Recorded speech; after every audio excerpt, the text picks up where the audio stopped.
Hello and welcome back to my craft room. I'm having to quickly redo the beginning of this video because when I did it yesterday morning I was in a bit of a hurry. I had a busy day ahead and I was so excited to open my May bead box from Deborah Beads that I couldn't wait to do the unboxing part until later in the day. What I didn't do was remember to cover my address, so I'm going to quickly do this bit again and then I'll tack it on to the rest of the video and carry on as normal. So these little boxes, they come every month. So mine arrived on Saturday, 1st of May. They only cost £5 including postage, and they always include everything that you need to make. Usually it's a necklace and earring set or a bracelet and earring set. And because I'm not really a earrings wearer, I tend to use all of the pieces and just make the bracelet or necklace a little bit more elaborate. So I just wanted, before I carry on to the rest of the video I made yesterday, I just wanted to show you, this one was March, so pretty, I love this. I think this has probably been one of my favourites.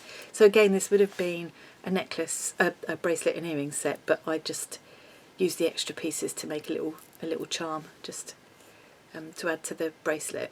Yeah, I love this. I will wear and wear this. I love the spring colours. And one of the lovely things about having a kit like this, some of the other arty, crafty kits that I've had, it just makes you try things you might not have thought of, or colour combinations you might not have chosen. Very pretty, very spring-like.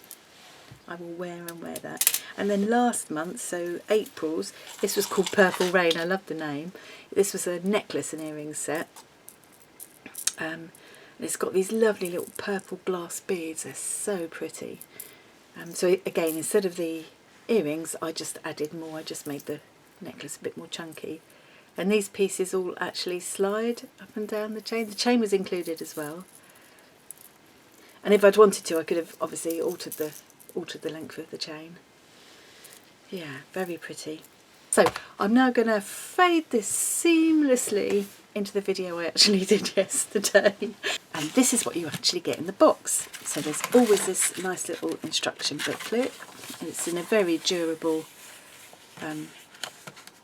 nice quality card, so you could keep all of these and use again. So this time it's called Charming Shells, Bracelet and Earrings. Ooh, I love shell beads. I think I'm going to like this. But again, I probably would choose not to make the earrings unless I decide I'll make it as a gift for someone. A little piece of tissue, always keep that for my collage. Ooh. Now this one lists what I've got. So, 24 grey frosted glass beads. Let's open these up. Oh, these feel nice. I have to do it on my teeth. Yep, definitely glass. They feel lovely and they sound lovely. They've got a nice weight to them. And I like that they're frosted, not shiny. That's really nice. Let's put them. I like to put. I've got this lovely little dish that my friend Trina gave me. I managed to spatter it with paint. Beautiful, beautiful little dish. I like to put all my pieces in there when I'm working on a jewellery project. And then I've got 3 mother of pearl. I'm not going to faff around trying to open this. I do keep all these little bags of me using as well. Oh, they're lovely. I always love mother of pearl. Really pretty. And then we've got, ooh, rose gold jump rings. That's unusual, isn't it? Will look very pretty with those. Yeah. And then we've got the earring findings in there. They're copper ear wires. That's unusual. And little copper jump rings as well. I wonder if you can see those. So I will keep the earring backs. I always keep them because at some point I'm going to need them to make a present for a friend or something. I have got my ears pierced, but I just haven't worn earrings in them for years. Just got out of the habit somehow. And then last of all I've got the beading wire and crimps, and I'd never used this before I started getting these kits. I wasn't really quite sure how to use it, but it's brilliant. It's so easy. Anyway, I'm going to stop waffling on now because I've got a busy day coming up, and I will come back later and film the process of me making up the bracelet. Hopefully I'll be able to do that later today after my visitors have left. I'm just going to give you a quick glimpse at all these instructions. That's it. It just makes it really easy. You know, open up your junk ring. It's just, yeah, showing you how to attach the clasp. That's using the wire and crimps that I'd never done before. It's brilliant. It's been really, really good. I got a 6-month subscription initially, and I'm going to renew it because I've really enjoyed every single one. It's been absolutely brilliant. And as soon as things have opened up again and I've had my second jab, because I am supposed to be shielding, I'm going to go down and visit Debbie's bricks and mortar shop, which is in Colchester in Essex, so that'll be a nice little day out to look forward to when everything opens up again. Anyway, I need to go and get on with my busy day, and I'll come back and show you what I make with this a bit later. So, keep a little box. Like I said earlier, it's quite handy for sending little gifts to people. So, shells, bracelet and earrings. Okay, I could be nice and make the bracelet and earrings as a gift for a friend. I'm trying to think what birthdays I've got coming up. No, I want it myself. It's really pretty. I love mother of pearl. Right, okay. Let's have a look at the instructions. Debbie's instructions are always really nice and clear, and they have nice clear photos to accompany them. So everything is provided. All you need is some tools. I've got a couple of pairs of round nose pliers. I tend to find it handy to have 2. I've got 2 kinds of cutters. I've got some long, I forget what all these are called, but these have got a long, straight, quite smooth surface. And these, which I think are called crimping pliers. I've got a little cutter bit there as well. So, step number 1. Open one of your 8mm rose gold jump rings. These are lovely, these rose gold jump rings. Very pretty colour. So I'm opening up my jump ring.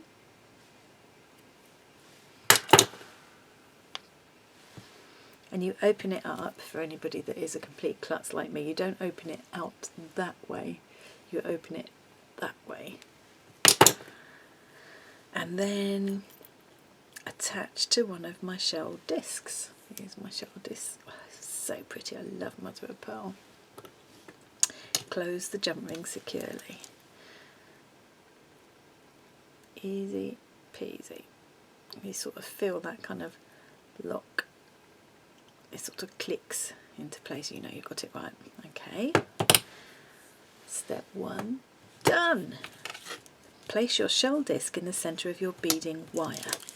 So my beading wire is in here. I've got to be careful now because there's a couple of tiny crimps in there, can you see? Here. Be careful not to lose them. Put my shell disc in the centre of my beading wire. And then thread 3 of my frosted grey beads either side of the shell disc. How easy could it be? I don't want to bend this wire because if I do it will stay sort of crimped, but I'm just going to vaguely fold it to see where the centre is. So that's about the centre. And then I want 3 of these either side. I think one of the lovely things about having a kit and following instructions with anything, not just with jewellery making, I do it with scrapbooking sometimes as well. I say it just takes all the, you know, difficult thinking part out of it. You can just enjoy the process. You know, sometimes I might listen to an audio book or something.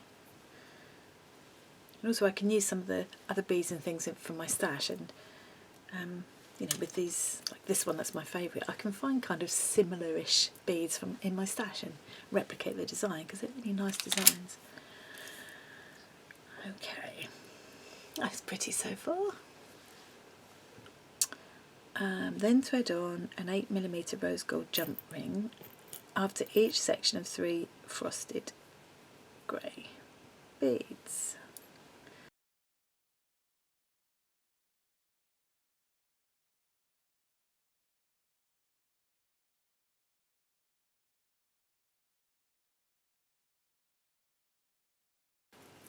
It's looking very pretty.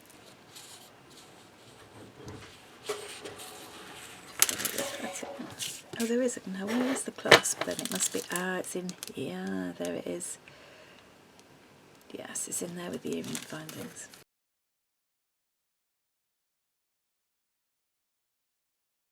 There's 2 extra jump rings here, which would be for the earrings if I decide to make them. And I think this last jump ring is probably going to be part of the fastening, I'm guessing.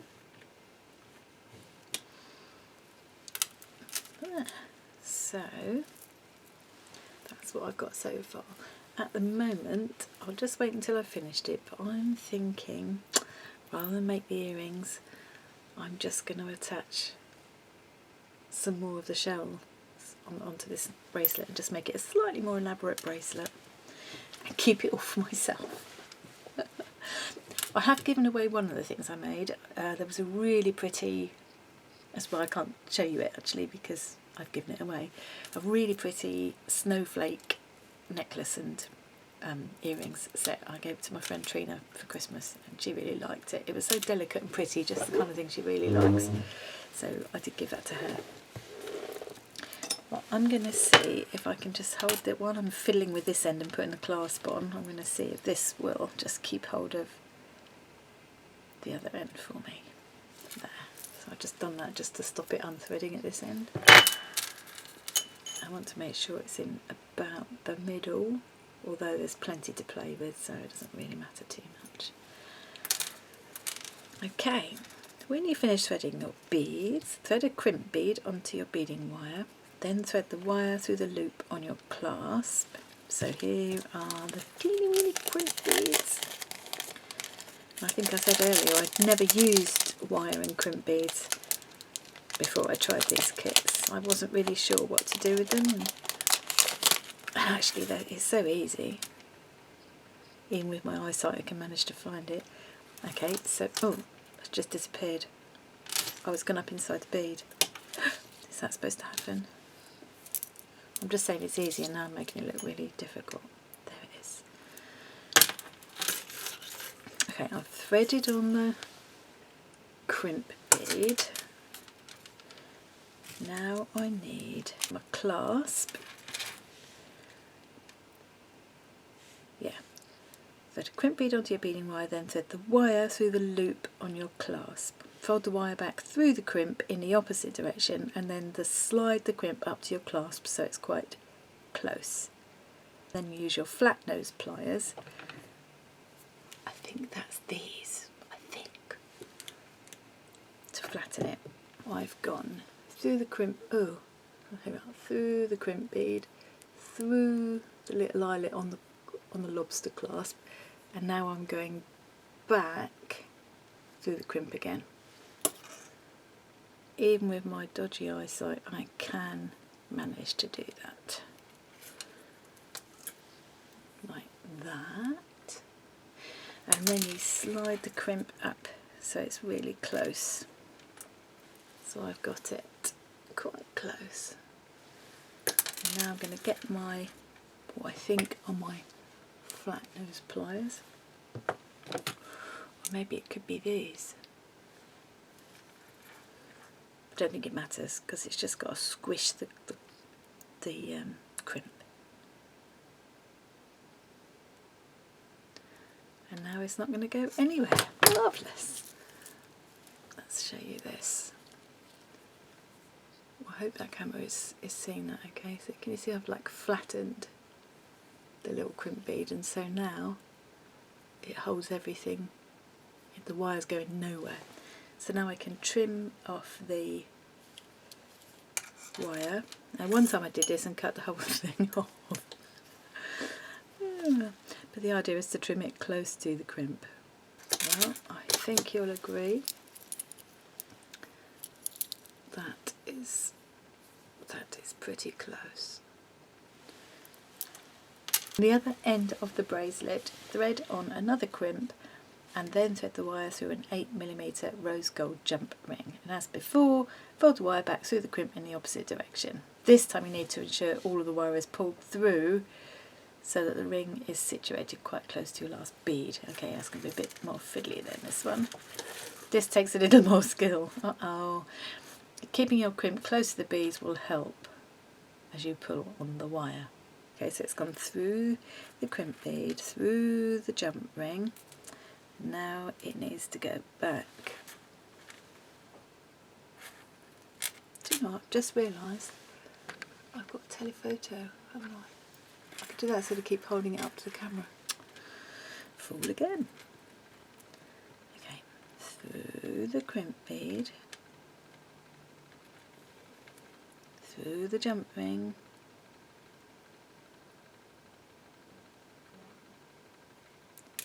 back through the crimp bead in the opposite direction. And now I just need to coax it down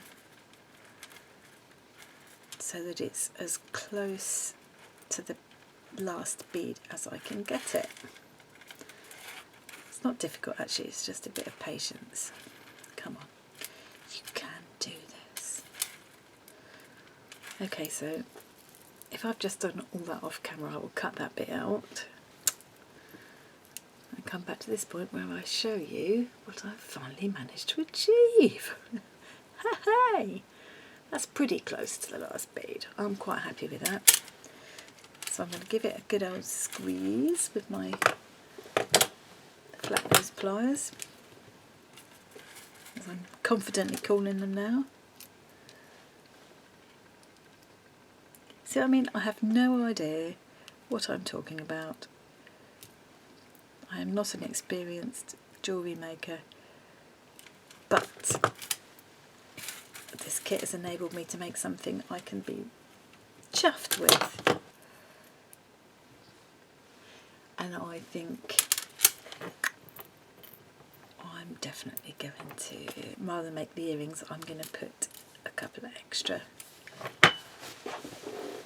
of the shell beads on there instead. I'm just hesitating because I'm thinking I've also got these two extra jump rings, red gold jump rings, rose gold rather, and those two little small copper ones. So I could make more of a dangly charm. But I don't think I will. I think I'm going to keep them because they'll be really nice to keep. I'll put them in my jump ring box and keep them instead, I think. Slightly open up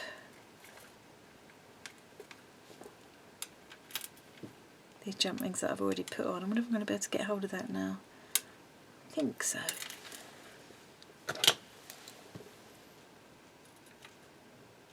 It's a little bit more fiddly than if I'd have done it as I went along, but it's not impossible. Let's close that up. And I want one on here as well. I think I might have just done that all off camera again. I really hope not.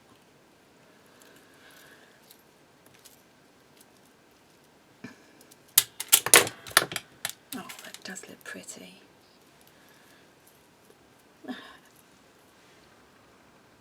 Very happy with that. That's lovely, and it's really kind of summery, you know, that'll go with this kind of things that are just coming out of my wardrobe now. Oh, very, very happy with that. And I've still got the jump rings I've just put away, and I've still got these lovely copper earring findings for another project. Oh, I've just realised I probably should have been covering up my dress earlier on. I'll cover it up. And that was the May kit. So what I'll do is I'll put a link to Deborah's Beads in the description box below the YouTube video. That's really the best thing. Okay. Make something beautiful. I think I did. Thank you very much, Deborah. I really enjoyed this one. I really enjoyed all of them. I'm going to renew my subscription tomorrow so I don't miss out next month. Okay, thanks very much for watching, everybody. Bye, see you again soon.